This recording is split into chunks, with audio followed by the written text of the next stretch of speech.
Bien, entonces en el test, ¿cierto? Se pedía crear un programa en CodeBlocks que permitiese calcular las pérdidas de calor por convección forzada que experimenta una línea de transmisión.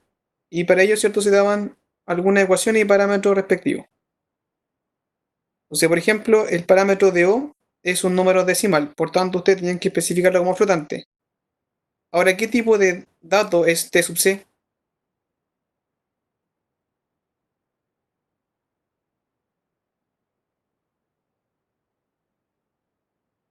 ¿Es entero o decimal? Y que por lo demás es fijo, entero. Entonces, en ese caso, en el test, como yo ponía explícitamente el valor de sub c, lo constante, lo fundamental era declararlo como entero, ¿ya? Entonces había que declarar t sub c como entero en ese caso, porque el valor es 80, y también la altura sobre el nivel del mar, 100 metros, también había que declararlo como entero.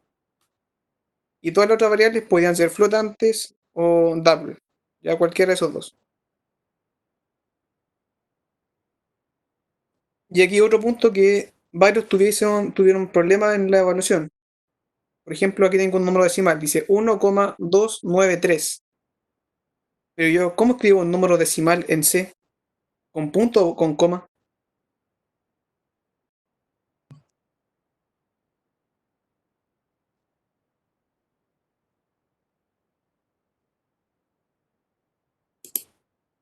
Con punto. Entonces, ¿cierto?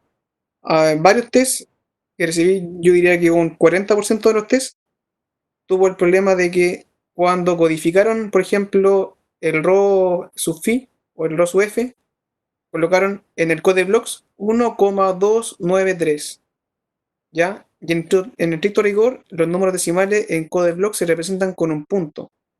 Por tanto, tiene que ser 1,293, ¿ya? Se tengan en cuenta eso para la próxima evaluación. Por ejemplo, también varios se olvidaron de ocupar el POW, ¿ya? O algunos no llamaron a la librería mat.h. Algunos, por ejemplo, tampoco respetaron los paréntesis, ¿ya? Porque aquí todo lo que está acá, ¿cierto? El 1,293 hasta el h sub e al cuadrado va en el numerador. Por tanto, yo eso lo cierro en un paréntesis y eso lo divido en todo lo que está abajo. Y lo que está abajo también tiene que ir entre paréntesis. O si no, el compilador asume que es esto que está acá arriba dividido en uno. Y eso más lo que está acá abajo, más el 0,00367 por T subfilm. Entonces, es importante acá recordar también eh, dónde debo colocar un paréntesis para que la operación que se realice sea la correcta. Entonces, en base a esas suposiciones, o a esas consideraciones, mejor dicho, vamos a revisar cuál tendría que haber sido el código. Entonces, primero, ¿cierto? Hay un puntaje por llamar, ¿cierto? A la librería mat.h. ¿Por qué? Porque tenemos que ocupar la función POW. ¿Para qué? Para elevar algunas variables. Posteriormente tengo la función main. Aquí me encontré con algunos tests que en vez de colocar el main entre el main y luego los paréntesis redondos, colocaron esto, ¿ya? Y eso no corresponde. Entonces, en la función main uno no tiene que modificarla. O sea, si va con paréntesis redondo, paréntesis redondo. Recuerden que el hecho de que aquí vaya un paréntesis redondo está implicando que va un argumento. Pero como en este caso la función main no recibe argumento, uno no le pone nada. Puede no colocar nada, puede colocar void. Y exactamente lo mismo. Después, ¿cierto? Declaro datos. En este caso declaro el entero t sub c y el entero h sub e. Si alguien lo especificamos como const, está correcto. También es válido. Si alguien, por ejemplo, no especificó directamente t sub c como variable o h sub e como variable y especificó ese valor directamente en la fórmula, también es válido. Luego, ¿cierto? Defino todas las otras variables que van a ser flotantes, es decir, el diámetro del conductor, la temperatura T sub film, la densidad del aire, etcétera, etcétera, etcétera. Temperatura ambiente, ¿ya? Velocidad del viento, etcétera. Luego, ¿cierto? Hago un printf, ¿para qué? Para ingresar la temperatura ambiente y la guardo en T sub A. lo hago un printf, ¿cierto? Para guardar velocidad del viento y lo guardo en BW. En algunos test también colocaron, aparte de colocar esto, pusieron un printf para ingresar el valor de ROF o el valor de UF o el valor de KF. Ya eso no se veía en el test. Y por tanto, como no se veía, yo hice un descuento. Yo solamente quiero que ustedes hagan lo que en el test se pide. Si ustedes colocan algo para ganar puntos, yo no lo voy a considerar bueno. ¿Ya? Por ejemplo, también en algún test alguien se equivocó y le faltó colocar, por ejemplo, ese ampersand ahí. ¿Ya? También varios tests se olvidaron de colocar el punto y coma al final de las sentencias. Entonces eso es súper importante. Después definir cada una de las variables. Entonces, primero definir T sub F como TA más TC, partido por 2.0. Luego definir ROF. Y aquí es importante tener en cuenta el orden en el que yo establezco los paréntesis. ¿Ya? Por ejemplo, lo que decía antes, que varios de ustedes colocaron el paréntesis acá, que está correcto, dividido así de esta forma. Entonces aquí lo que el compilador está asumiendo es que todo lo que está en el numerador lo estoy dividiendo en 1. Y el resultado de esa división se lo estoy sumando con lo que está acá. Que no es lo que sale en la fórmula que estábamos arriba, que estamos viendo arriba. Lo correcto es establecer un paréntesis aquí y un paréntesis acá.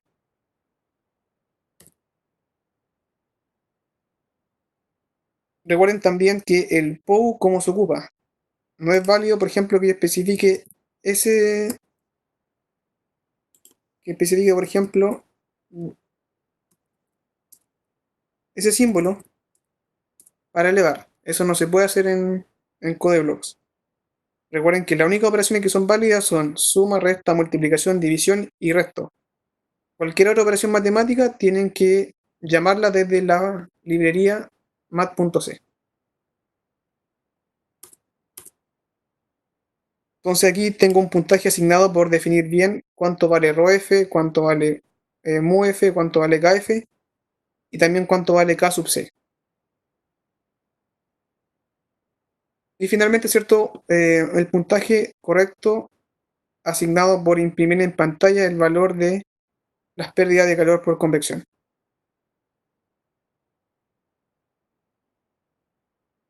Eso es, no sé si alguien tiene alguna duda respecto al código. Si ustedes se fijan en el código bastante sucinto y solamente pregunté aspectos que vimos en laboratorio o que vimos en clase. No pregunté nada que fuese extraño. Entonces repito, si ustedes quieren especificar un número decimal, tiene que ser con punto, no con coma. Si ustedes especifican eso, el compilador va a funcionar, pero el resultado va a estar incorrecto. ¿Ya? O sea, tiene que ser un punto.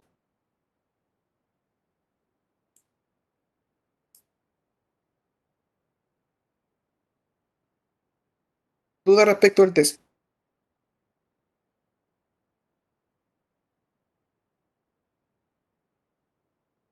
Sí, podría enviar el código. Sí, podría enviar este ¿Podría, código. Aquí Eduardo me preguntaba, perdón, me preguntaba si podía enviar este código que estamos revisando ahora. Sí, lo puedo enviar. Dígame, profesor, Sergio. Sí, dígame. podría enviar como la evaluación de nuestros códigos? O sea, para saber en qué nos equivocamos cada uno. O sea, si es posible. Ah, sí, pues, si alguien quiere que le envíe su revisión, me envía un correo y yo le adjunto su archivo main.c con las observaciones que yo hice. Ah, ok. Muchas gracias, profe. ¿Sí? Entonces, otro recordatorio más. Recuerden que las evaluaciones tienen que estar con la cámara encendida de su computador o del celular. Ya en esta evaluación, varios, ¿cierto? Estudiantes estaban con la cámara apagada y algunos estuvieron con la cámara apagada durante toda la evaluación. Solamente por esta vez, dado que es la primera prueba que estamos haciendo y que el sistema de evaluación a distancia o virtual que estamos implementando ahora es nuevo, lo voy a considerar como que pase. Pero a partir de la segunda evaluación me voy a poner más exigente. O sea, si alguien está con la cámara apagada, sencillamente no da el test y tiene un 1. ¿Ya? Si alguien durante la evaluación apaga su cámara y yo me doy cuenta de eso, eh, se aplicará, ¿cierto?, la interrogación que corresponda. Se cancela el test y luego se va a programar una interrogación oral en alguna fecha que corresponda. Es importante que tengan en cuenta eso. Solamente por esta vez los dejé pasar a los que tenían la cámara apagada. Durante todo el test o durante algún momento del test. Pero en la evaluación que sigue, el test 2, 3, 4 y eventualmente el de repetición o la PUA, voy a hacer aplicar la norma que es válida. Que si alguien tiene la cámara apagada, durante el test tiene un 1, si eventualmente la tiene apagada durante toda la evaluación tiene un 1, y si eventualmente se le apaga por alguna razón, me lo tiene que conversar, tiene que ser una causa justificada, y eventualmente si no es justificada, entonces eso implica que el test se cancela y el alumno tiene que someterse a una interrogación oral. Lo otro es que ojalá sean ordenados en sus test. Si se fijan, acá yo tengo un orden más o menos claro. Primero declaro, perdón, o llamo a las librerías. Luego declaro variables. ¿Ya? Luego tengo todas las funciones que tienen que ver con ingresar datos desde el teclado y guardarlos. Y luego tengo las operaciones que hacen cálculos y eventualmente al final tengo las operaciones que imprimen en pantalla. O sea, ese sería ideal el orden que sigan ustedes. Por ejemplo, un compañero también me preguntó que él tuvo varios errores en el test y tuvo relativamente una buena nota. Y eso es porque en la primera evaluación a mí me preocupa que ustedes sepan ocupar el printf, que sepan ocupar el scanf, que sepan saber cuándo debo utilizar un int o cuándo un float. ¿Ya? Eso es lo que me interesa más en el próximo test. O sea, eso es lo que me interesa en el primer test. Si alguien, por ejemplo, el código no le compiló, no es que tenga una mala nota en la primera prueba, sino que ahí yo fui revisando si ocupó bien el int, ocupó bien el float, si tiene bien la sentencia del pinf o del scanf, etcétera, etcétera. ¿Ya? O sea, aquí lo importante no es llegar al resultado correcto, sino que me interesa más el procedimiento. No, en el caso del... bueno, el IE me está preguntando, no hay mayor problema con eso. No sé si fueron un par de alumnos puntuales que tuvieron la cámara apagada durante todo el test. ¿Ya? Y yo por esta vez no consideré llamarle la atención. Pero a partir del test 2 sí. Y a partir del test 2 va a ser mayor la exigencia. Y no sé si alguien tiene alguna otra consulta.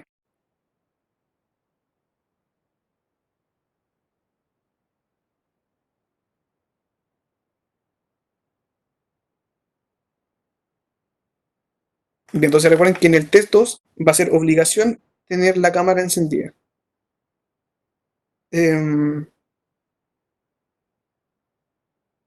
Y si no se considera la cámara, entonces se va a aplicar lo que está establecido en el plan de clase. Y también sean ordenados, por favor, a la hora de hacer el código. A partir del próximo test, si alguien tiene muy desordenado el código, voy a descontar. ¿Ya? Entonces yo empiezo a descontar, por ejemplo, si a alguien le falta un punto y coma, tiene un descuento. Si a alguien, por ejemplo, acá le faltó el ampersand, tiene otro descuento. Si alguien no llama a la librería, tiene otro descuento. Si, por ejemplo, a alguien se le olvida de colocar el porcentaje en el scanf, otro descuento. Y así sucesivamente. Por cada error se va aplicando un descuento.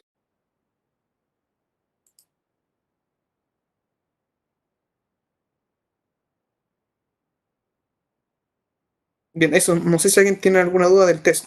Entonces esta pauta se la voy a enviar.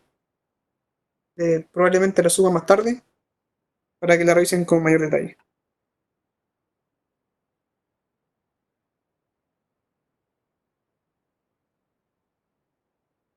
Para el próximo test van a tener toda la hora de clase, por si acaso. A partir del test 2, 3, 4, van a disponer de toda la hora de clase para desarrollar la evaluación.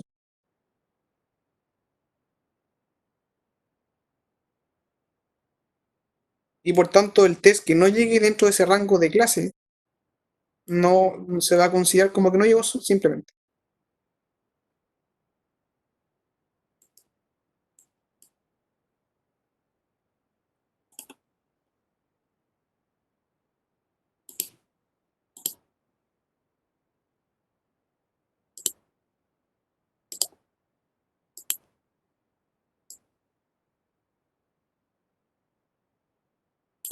Bien, entonces estábamos viendo los tipos de datos y ahora vamos a ver, siguiendo con los tipos de datos, algunos temas que se relacionan con la conversión de los datos. Es decir, si yo tengo un tipo de dato, eventualmente lo puedo pasar a otro. Y eso el computador o el compilador lo puede hacer de forma automática o yo lo puedo forzar. Y eso es lo que se conoce como conversión implícita o explícita.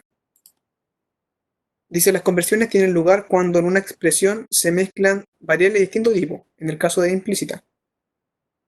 Por ejemplo, cuando tengo dos tipos de constantes o variables que están relacionados de alguna forma, por ejemplo, con un operador de suma o resta o multiplicación o división, el compilador convierte los operandos de acuerdo a algunos criterios.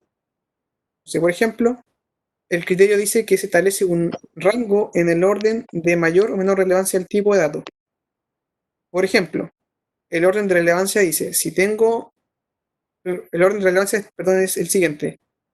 Primero, el mayor relevante es el long double, después el double, el float, el unsigned, long, el long, el unsigned int y el int.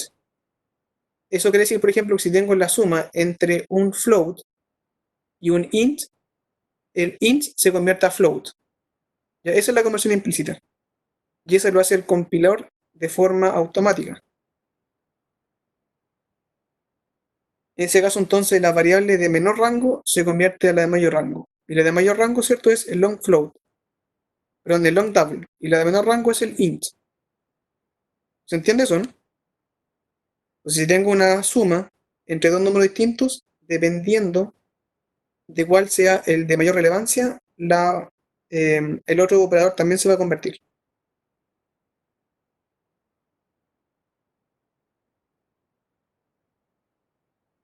¿Qué pasa ahora cuando la conversión es explícita? Es decir, que yo la forzo. Dice entonces en este caso el programador es quien tiene el control para realizar la conversión.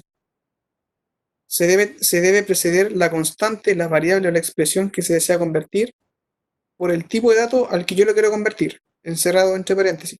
Por ejemplo, yo tengo k es igual a int 1.7 más int masa. O sea, aquí me está diciendo que el 1.7 lo estoy convirtiendo a entero y que la variable masa, que puede ser por ejemplo flotante, también la estoy convirtiendo a entero. Entonces, ¿cuál podría ser la desventaja en este caso de la conversión explícita como se observa acá? En el caso de k igual int 1.7 más int masa. De ventaja que sería inexacto, porque se le quitan, o sea, se obliga a que sea entero. Claro, en ese caso tengo una pérdida de información, ¿se fija? Porque el valor exacto es 1.7 y al yo convertirlo a entero me va a quedar 1. Por tanto, ahí tengo una pérdida de información. Por tanto, el resultado que yo pueda obtener va a ser erróneo en ese sentido. Entonces, la conversión la debo ocupar en casos muy particulares, al menos la explícita.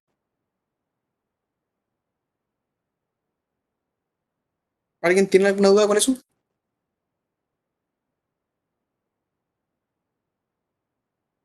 Entonces, en resumen, tengo dos tipos. La implícita que le hace el compilador, de acuerdo a un orden de relevancia en el tipo de dato, que es la que se muestra acá en la diapositiva.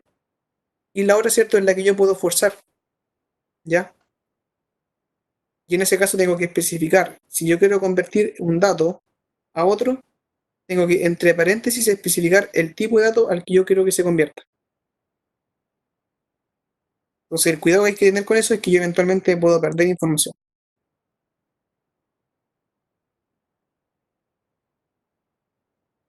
Bien, entonces ahora vamos a ver los operadores. Dice corresponde a un grupo de caracteres o a un carácter que pueda actuar sobre una variable o más de una para realizar una operación determinada. Y en C hay varios tipos de operadores. Por ejemplo, nosotros ya hemos visto algunos. ¿Quién me puede dar, por ejemplo, algún tipo de operador que hayamos ocupado?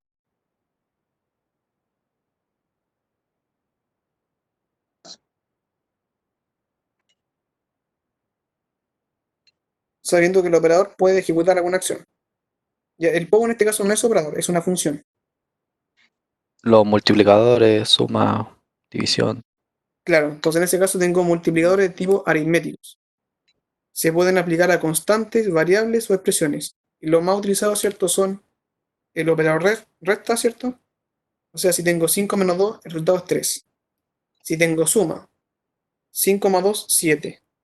Si tengo multiplicación, 5 por 2, en este caso es asterisco en la multiplicación, vale 10. Si tengo división, 10 partido por 2 es 5. Tienen que fijarse que el slash está orientado hacia la derecha, no a la izquierda. Y finalmente tengo el operador módulo, que me dice cuál es el resultado de una división entre enteros. Entonces, si yo divido 5 en 2, ¿cuál es el resultado? 1. No, el resultado no es 1. Ah, 2,5. El resultado entero, 2. 2, ¿cierto? El resultado es 2. Pero aquí este operador me está indicando cuál es el resto de esa división entre enteros. Y como el resultado vale 1, entonces el operador módulo en ese caso imprime un 1 en pantalla. Ahora, ¿en qué operación, por ejemplo, podría ocupar un operador módulo? ¿En qué caso? Para números primos. Números Número pares. primo, pares, Impares también. correcto. Por ejemplo, si yo quiero saber si un número es par o impar, Lo Tiene que divide ver por si 2. el 2 cabe. O sea, ¿cuánto tiene que si ser el estáis. cero? O sea, perdón, ¿cuánto tendría que ser el resultado de la operación módulo si un número es par? 0. Cero, ¿ya? Entonces, una forma de verificar si un número es par o impar es a través del operador módulo. Si el resto vale cero, el número es par. Si el resto distinto de cero, el número es impar. Lo importante acá es que solamente se puede aplicar a números del tipo int. No se puede aplicar a float ni a tuple. Solamente enteros. Por ejemplo, aquí tengo un código donde estoy declarando, ¿cierto? Num1 igual 35, num2 igual 4. Y en el primer printf estoy haciendo la operación módulo entre num1 y num2. Por tanto, ¿qué resultado se debería imprimir en pantalla a partir de este printf?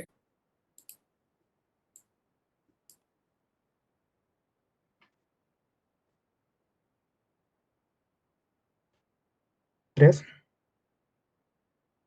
¿3?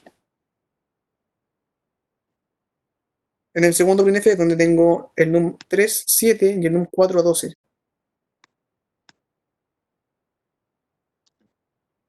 Y tengo la operación resto entre num3 y num4.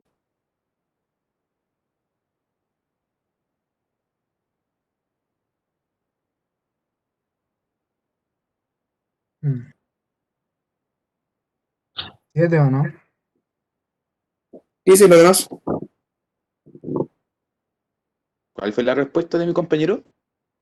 En la primera me dijeron 3 en este. Acá 7.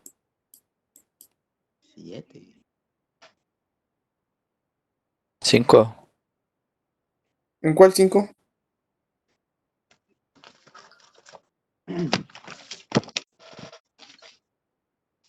¿En cuál printf? ¿En el primero, el segundo o el tercero? En el segundo dice Eduardo. O sea que alguien me dijo 7 y alguien más me dijo 5. No, pero ¿cuál está dividiendo cuál ahí? Aquí estoy 7 dividido dividiendo, en 12. sí, 7-12. Num3, operador recto, num4. O sea, Ah, tengo la división entera entre 7 y 12. ¿Sería 70? ¿No? ¿Por qué 70? O sea, el caso es que el 12 no cabe en el 7, entonces sería 0, bajamos el 7. Sí, Ah, entonces, no, un momento. Mm, División de entero. división de entero, exactamente. Sería División de 7. entero. Sería 7 el resultado. ¿Y cuánto es el operador resto en el último caso? Donde tengo 18 como num5, operación resto, num6 vale 2. 0.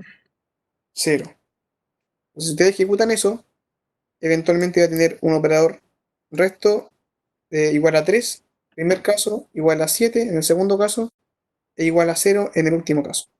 ¿Ya?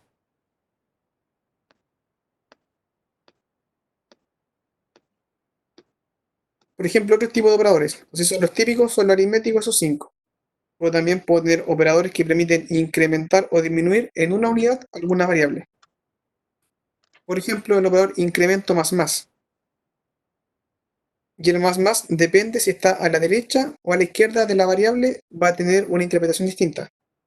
O sea, por ejemplo, si tengo a igual b más más, o sea, está a la derecha de la variable, dice copia el valor de b en a y luego incrementa b. Por otra parte, si el más más está a la izquierda, dice incrementa b y luego copia el valor de b en a. ¿Qué pasa ahora si tengo el operador decremento, es decir, menos menos? Si está a la derecha, dice copia el valor de b en a y luego disminuye b. ¿En cuánto? En una unidad. Y si está a la izquierda, entonces disminuye b y luego copia el valor de b en a.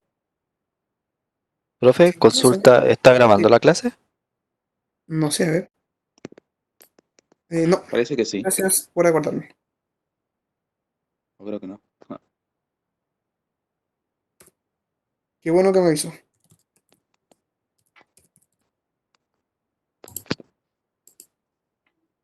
Daisy. Gracias.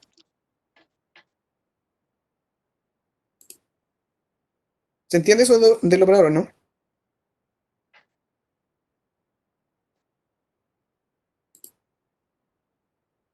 ¿Podría dar un ejemplo? Sí, ahora dame un ejemplo. Veamos. Entonces, por ejemplo, acá tengo un código en el que estoy primero definiendo int a y int b. El a en este caso vale 0 y el b vale 10. ¿Ya? Entonces acá aplico el operador incremento y digo a es igual a más b. Por tanto, ¿cuánto es el valor de a y cuánto es el valor de b que se imprimen en este print que está acá?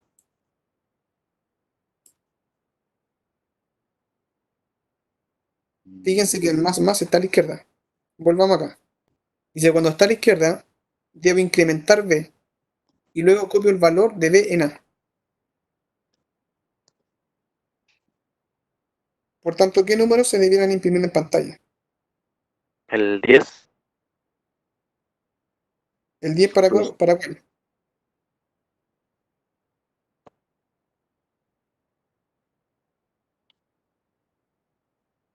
¿El 10 para el a o para el b? ¿O para ambos?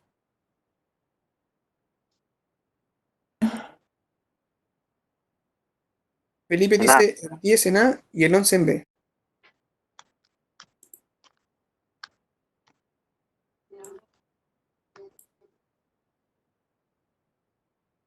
Entonces, eh, entonces el a vale 10 y el b 11. En el segundo caso dice c vale 0 y d vale 10. Y ahora tengo el operador incremento, pero el más está a la derecha de la variable.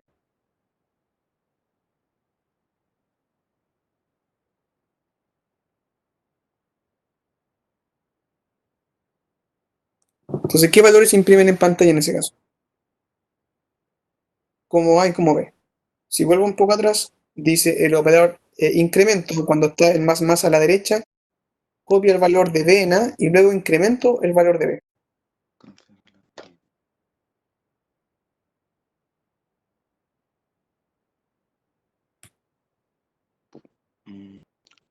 En ese caso C sería 10 y el D sería 11. O sea, ¿Ya? Profe, entonces la primera es A 11 y B 11 igual, pues, ¿no? Sí, sí. En la primera, entonces, es distinto.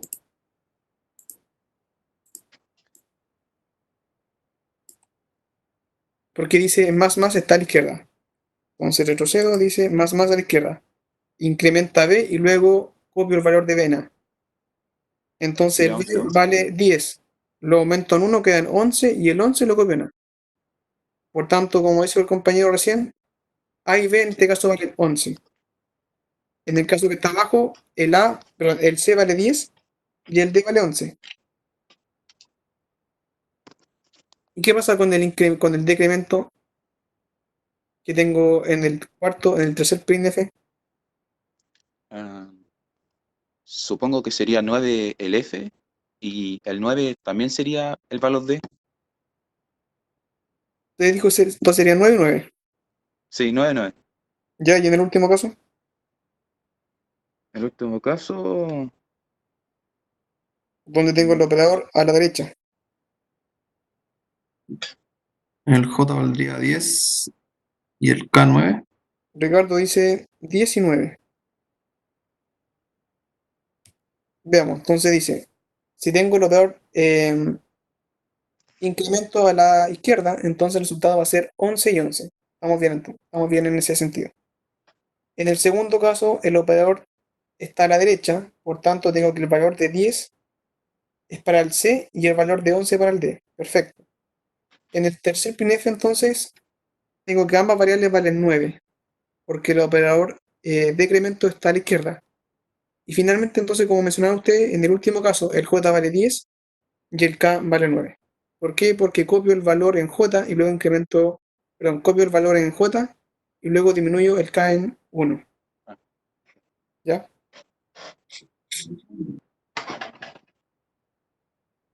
¿Alguien tiene alguna duda de esto?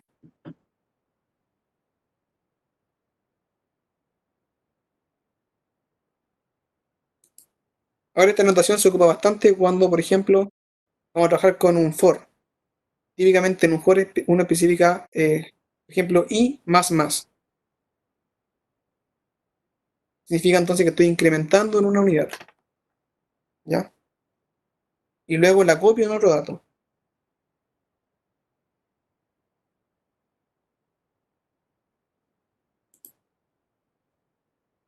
Si Matías pregunta si siempre el incremento o decremento es en 1. Si siempre es en 1. Cuando yo coloco esta notación. para ¿Cuál que el parte incremento, dice? Si el incremento sí, siempre es 1 o el incremento o el decremento siempre es en una unidad. pero podemos hacer que sea, no sé, en 2 o 4 4, o sea, que nosotros elijamos qué tanto crece y qué tanto disminuye. Sí, pero no con esta notación, con otra. Ah, ya, ya. Si Felipe, o sea, Eduardo me pregunta si se puede modificar el dígito de 1. Sí se puede. De hecho, lo vamos a ver dentro de poco. Allá. Bien.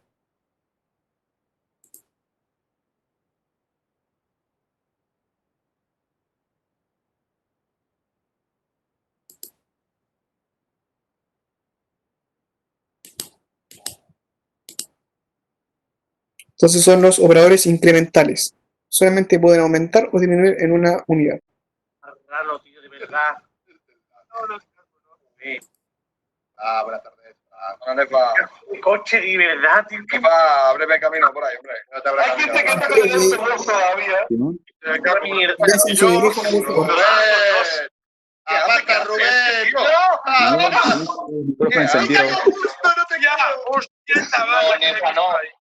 No,